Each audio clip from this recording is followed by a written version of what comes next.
Hello, everybody! Welcome back to G Bear's Off-Grid Ways, a homestead in the desert. Oh, look at this dog's all whining. I think they're getting ready for their supper time because it's coming up here in about a half an hour. And they're going to run all over the place and make themselves be noticed so that I know they're here so that they can get their food. Yeah, good old Cinnamon over there, the little loner. Anyway, let's start off today saying thank you to Warwick Hall. That was nice of you. Thank you. And we're going to do a little bit of off-grid wisdom today because been having some questions about some of the things you're going to face off-grid. Number one, pests. And by pests, I mean rodents. And by rodents, I mean everything from mice to desert ground squirrels. They're everywhere. And they're a pain. And they get worse and worse if you don't do something about them. So, the questions that I would been facing are, what do you do about them? You know, ammonia, traps, lighting, special sounds, sonic chasers. What do you use? Well, I'll tell you what. May not be the same everywhere in the world, but here in the desert, I've tried every single one of those things. I went online, I watched all kinds of videos about how people say, oh, rats won't come anywhere near if you plant some peppermint or spearmint plants. They won't even go anywhere near your garden. Baloney. It's a bunch of BS. Trust me. It may work in the city, but it doesn't work out here. I've tried them all. I went through a whole year of rodents in the attic of my cabin, keeping me awake all night. No fun. Bunch of BS. And what did I do to get the problem solved? Well, first thing I did was I got a hold of a feral cat that I got from some of the animal rescue people.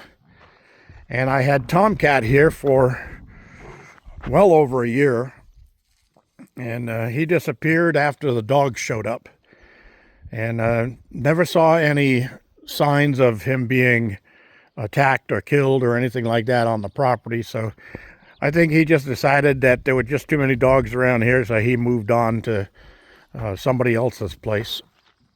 And Tomcat, as soon as I got him, I would say within 3 weeks' time of setting it up so that he could get in and out of his own little outdoor coop, he had free reign. He could come and go as he pleased. And he liked that.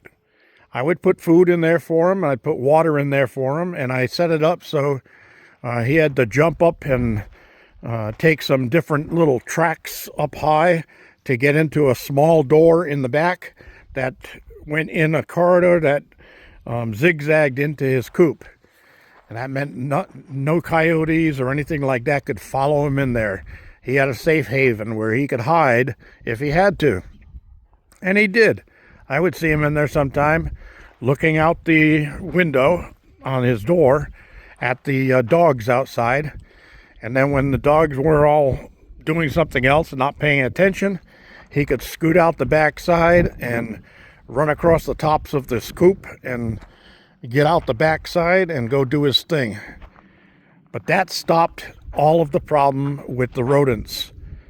I didn't have any of them. I didn't have any problem with rodents getting into the chicken feed or chicken coop. I didn't have any problem with rodents getting into the cabin. I didn't have any problem with rodents getting into my garden. One cat. That's all it took. All right? But he's got to be outdoors. You make him up his own little coop with a little secret to how to get in and out, and I'll be glad to show that to any of you who are interested. If you're a cat person, that's the best way to go. Cats are quiet, they're nocturnal, they're nighttime hunters, and they don't bark a lot. That's it. Okay. Now, after Tomcat was gone, I got dogs showing up.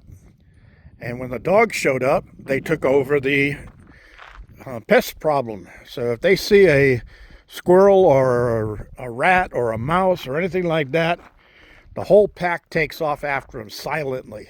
No barking, no big racket or anything. And if the rodent goes under one of the bushes and goes into a hole or tunnel in the ground, they all go around and circle the whole bush and they start digging. And then when the rodent decides that he better get out of there, doesn't make it to the next bush, they get him. So that's the way it works. All right. So that's a little bit of wisdom for you guys that are thinking about off-grid. I'm going to tell you, the rodents don't only get into your garden and your house and that stuff. They'll get into your car. They'll get under the hood. They'll eat wires. They'll get into anything that you have outside that they can use as a home. They'll get into washing machines and dryers and refrigerators, anything like that. They'll get into it. Trust me, they will get into it. It cost me a clothes washer that I had outside because I thought, well, nothing will bother that. It's up on my porch. Nope, they got in there, chewed the wires, ruined a good washer. So I had to go get another one. And that was before all of this trouble started. So still, I had to put it on a credit card and I was paying it off. And then, of course, things got out of hand and, well, you know the rest of the story. All right. So that is the wisdom for the day. Today I cleaned my water filter up there in a little filter house, and that's the sediment filter. And for those of you who are thinking about having water like this outside, trust me, dirt and dust gets into the water tanks, even if you have them sealed up and cleaned and all of that. And you need to clean them every now and then. And I've got a rig that I use for that. When the water is empty, I can get up there on top of my staircase with a 5-gallon heavy-duty shop vac. And I've got extended poles that are about 12 foot long that I can reach down through the opening and I can vacuum the bottom out really well. Before I do that, I drain as much water as I can into the barrels that are around the outer edge and fill those. Just using a pump it into those barrels and fill those up, which go up to about the halfway mark of the tank. And I can hold almost 900 gallons of water just in the blue barrels that go around my tank. So 900 gallons will last me a little while. And I try to plan that before I order my next load of water. So that's another thing. You got to do stuff like that. So remember, moving off grid does not mean I don't have anything else to do. I don't have any plans or I don't have any problems with anything anymore. I'm going to be off grid. It's not like that. You're off grid. You're going back to the old ages, the wild, wild west, where you build your homestead and then you work it every day of your life. All right? And you trust me, you work it every day of your life. Now, you might take a day off here or a day off there, but the good side of that is you sure get healthy. I mean, really healthy.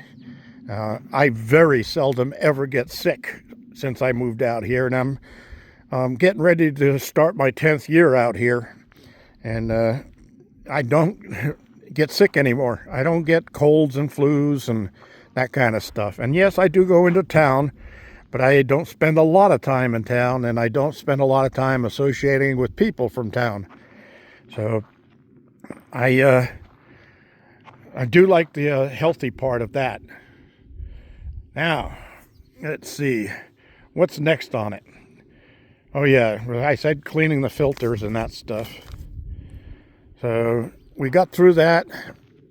I'm not going to make this too long of a video today because it is Christmas Day, and I want to also wish everybody out there a very, very Merry Christmas for you and your families.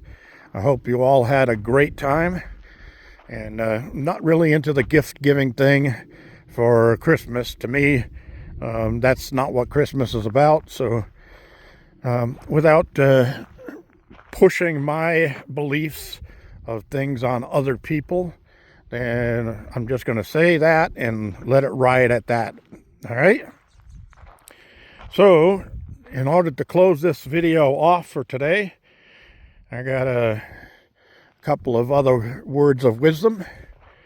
Remember, a family that sticks together needs to bathe more often. Oh, all right, all right. And one other, and that is that carrots may help you see better, but booze will give you double vision. All right, all right. Stop laughing. Enjoy the rest of your evening. Get your time off. We're coming up on New Year's next week. Excuse me. And New Year's next week is going to be a great time. I'll be here. I'll be doing a video, and we'll all get together and enjoy it. Thanks for joining me. This is G Bear, signing off.